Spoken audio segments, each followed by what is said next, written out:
Sometimes I feel small. Too small to voice my ideas in loud meetings, too small to accomplish big goals. But then I think of the woman dubbed the Little Colonel, Oveta Culp Hobby. Initially I felt that the nickname reduced her, but it also recognizes her tender toughness. In 1942, this woman from Killeen, Texas became the first director of the new Women's Army Auxiliary Corps, or WAC, which marshaled women to support the war effort. She faced enormous barriers.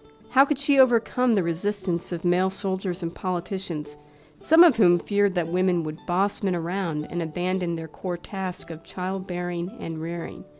How could she convince young women to leave the comforts of home for crowded barracks and military regimen?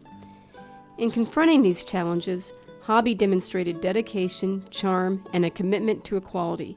As she traveled to advocate for the WAC, she carried an electric fan and an iron so that every night she could wash, dry, and press her uniform, the only one then in existence.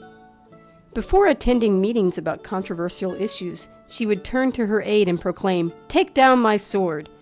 When the Army wanted to put up a fence around the women's barracks to keep the women in and the men out, she protested, pointing out that the male soldiers weren't fenced in. When the Army tried to issue dishonorable discharges to WACs who got pregnant, she refused. She helped to convince Congress to convert the Auxiliary Corps into part of the regular Army so that female soldiers could claim the same status and benefits as men.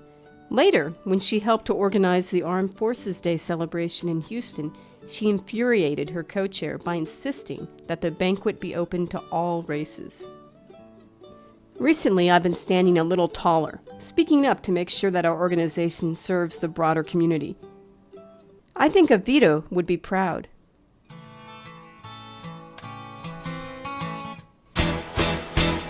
Well, I'm a long, tall Texan. I